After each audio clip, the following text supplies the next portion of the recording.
Fala, Adalberto, beleza? Adalberto, eu vi lá que você está implementando a questão do follow-up e eu vou te trazer aqui, tentando te ajudar, eu vou te trazer aqui como que a ideia do conceito, tá? Porque tem que entender o conceito para poder saber como que ele vai funcionar, tá?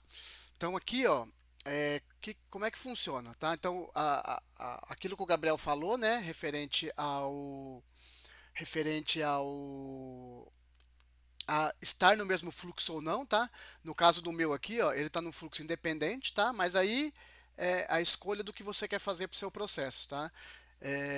Porque o gatilho dele é um gatilho independente do outro fluxo. Então, enquanto o fluxo pode estar recebendo lá o webhook e fazendo os processamentos deles, o gatilho aqui desse fluxo ele está relacionado ao trigger, tá? Então, ele é diferente do gatilho lá do recebimento de uma mensagem no WhatsApp, tá? Então, essa é a primeira parte que eu queria te falar.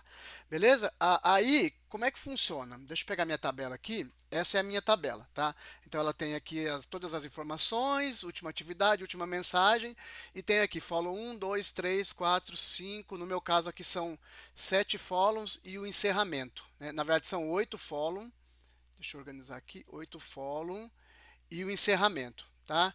Então, eu não consegui finalizar esse fluxo ainda, porque eu estou trabalhando na entrega lá do agente do médico, então eu não consegui finalizar, mas eu vou te explicar aqui até para. Porque eu já pensei algumas coisas e eu não consegui implementar lá ainda, tá? Então, como é que vai funcionar lá? A base do funcionamento é através do Supabase, tá? Através das tabelas. Então, aqui ó, eu tenho nesse caso aqui, eu poderia ter uma tabela completa com o nome da pessoa, do lead, né? Uma tabela única, que eu acho que é o mais viável também. Mas se você conseguir trabalhar com duas tabelas, não tem problema, é a maneira mais fácil que você entender, né? Então aqui, ó, eu vou ter, vamos lá para o fluxo. Como é que vai funcionar? Eu vou ter o meu schedule funcionando a cada um minuto, né? Então a cada um minuto ele vai entrar aqui, vai ativar. E aí ele vai entrar aqui no Supabase e ele vai fazer essas verificações, né? Primeiro, se tem agendado, né? Se o agendamento é falso, por quê? Se não agendou ainda, é porque, se não agendou ainda, é porque essa pessoa precisa, eu preciso falar. Então, o agendamento é meu primeiro input. Por que que eu vou falar com essa pessoa? Porque ela não agendou. Então, esse é meu primeiro gatilho. Então, o agendamento tem que ser falso. Então, o meu fluxo ele vai identificar quais são as pessoas que têm o agendamento falso. Pegando lá quem tem agendamento falso, ele vai seguir, né? Então, essa é a primeira condição. Pegou o agendamento falso, ele vai entrar aqui, vai fazer o filtro dos 5 minutos, né? Do último contato. Aí, ele vai entender, né? Agora, essa pessoa, né, agora já faz 5 minutos que ela conversou comigo, então do tempo de agora, ela tendo o input lá de que não agendou ainda, né, depois de 5 minutos e com a condição de follow-up um falso e encerramento falso, né, então ela vai verificar aqui, ó, o follow-up um falso e o encerramento falso. Deixa eu pegar essa última aqui. Então ele vai verificar. Primeiro ele vai verificar aqui, ó, o agendamento ele é falso. Isso é bem complicado de entender, mas depois que você entende, ele vai embora, tá? O meu agendamento ele é falso. O meu follow-up um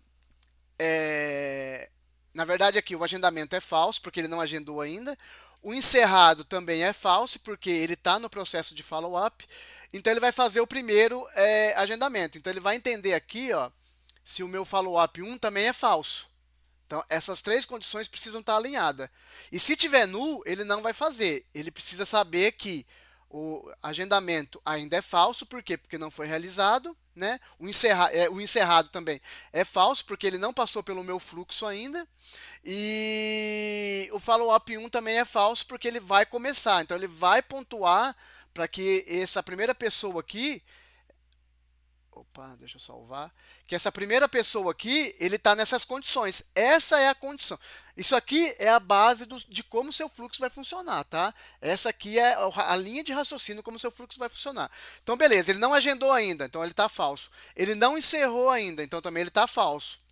E aí, ele também não fez o follow-up 1, que ele está falso. Aí, ele vai fazer o primeiro envio aqui, né? Ele vai fazer o primeiro envio das mensagens aqui, e aí aqui eu já trouxe uma instrução de primeiro atendimento. Então aqui eu já tenho as informações aqui. Na verdade eu preciso ainda finalizar isso aqui, tá? Eu preciso finalizar. Então eu preciso ainda trazer aqui, ó, que é o primeiro atendimento, é a primeira mensagem, né? Você pode colocar aqui, essa foi a última mensagem que o usuário encaminhou. Esse é o primeiro atendimento, é o primeiro follow-up. Então aqui eu tenho que trabalhar uma coisa mais leve, tenho que só chamar uma atenção dele. Aí toda essa questão de atendimento é outra coisa que você tem que pensar para colocar aqui no fluxo, tá? Beleza, aí ele vai fazer isso, né? Ele vai com base nisso, com a última mensagem e dentro dessa estratégia que eu coloquei aqui, ele vai fazer o follow-up. Ele vai mandar a mensagem e vai vir no follow-up 1, lá no meu Supabase, e vai colocar, né? Ele vai identificar aqui o número do WhatsApp, né? É a condição que ele vai identificar. Como que eu vou identificar lá dentro o que ele precisa fazer? Então ele vai pegar o número do WhatsApp e vai falar, ó, agora esse follow-up 1 aqui é verdadeiro, né? Então ele vai mudar para cá. Vai mudar para cá, ó, follow-up é verdadeiro. Por quê? Porque agora ele vai trabalhar as outras condições. Agora ele vai fazer toda a mesma verificação. Depois de 1 minuto, ele vai fazer o trigger. Ele vai ver no Supabase lá quem são as pessoas que não estão agendadas ainda. Esse é o primeiro gatilho para ele poder entender. E aí ele vai fazer a verificação do tempo. Então ele vai ver aqui, ó, verificação do tempo. Faz 1 hora que eu já falei com essa pessoa, né? Passou de 1 hora, então eu posso fazer, né? Saber ali se o follow-up 2 dele é falso, né? Para saber se em que fase do follow-up ele está e se ele está ainda como encerrado. Por quê? Porque se ele, durante essa conversa aqui, né? Porque como é que funciona? Aqui eu vou mandar uma mensagem para ele, mas eu não vou interagir. Aí eu tenho outro agente interagindo, e esse outro agente, no atendimento, ele vai ter lá 2 objetivos.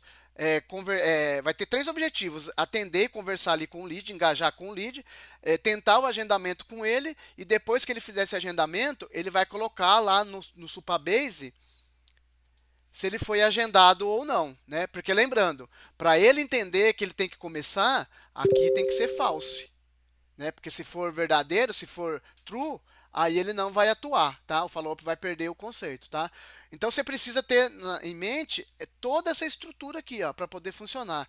Então, como que ele vai entender o que que ele precisa fazer? Então, aqui, ó, ele vai entender quem foi agendado ou não, ele vai saber a hora que foi o último contato, qual foi a última mensagem, né?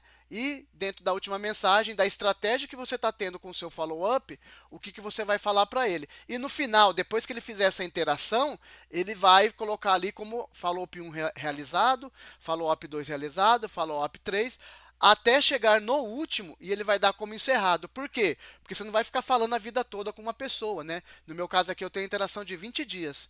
Você vai colocar ali encerrado, porque aí você vai entrar com uma outra cadeia, pode ser uma outra cadeia de follow-up, falando ali 1 vez por semana, ou uma vez por mês, né? Vai depender do outro fluxo que você criar com essa pessoa, tá? Então você precisa entender ali a questão de como funciona, né? Tanto a construção do Supabase para o Supabase ter os dados aqui que o fluxo precisa, e o fluxo por si só, como ele vai trabalhar para poder realizar toda a operação que você quer. Beleza? Espero ter ajudado aí.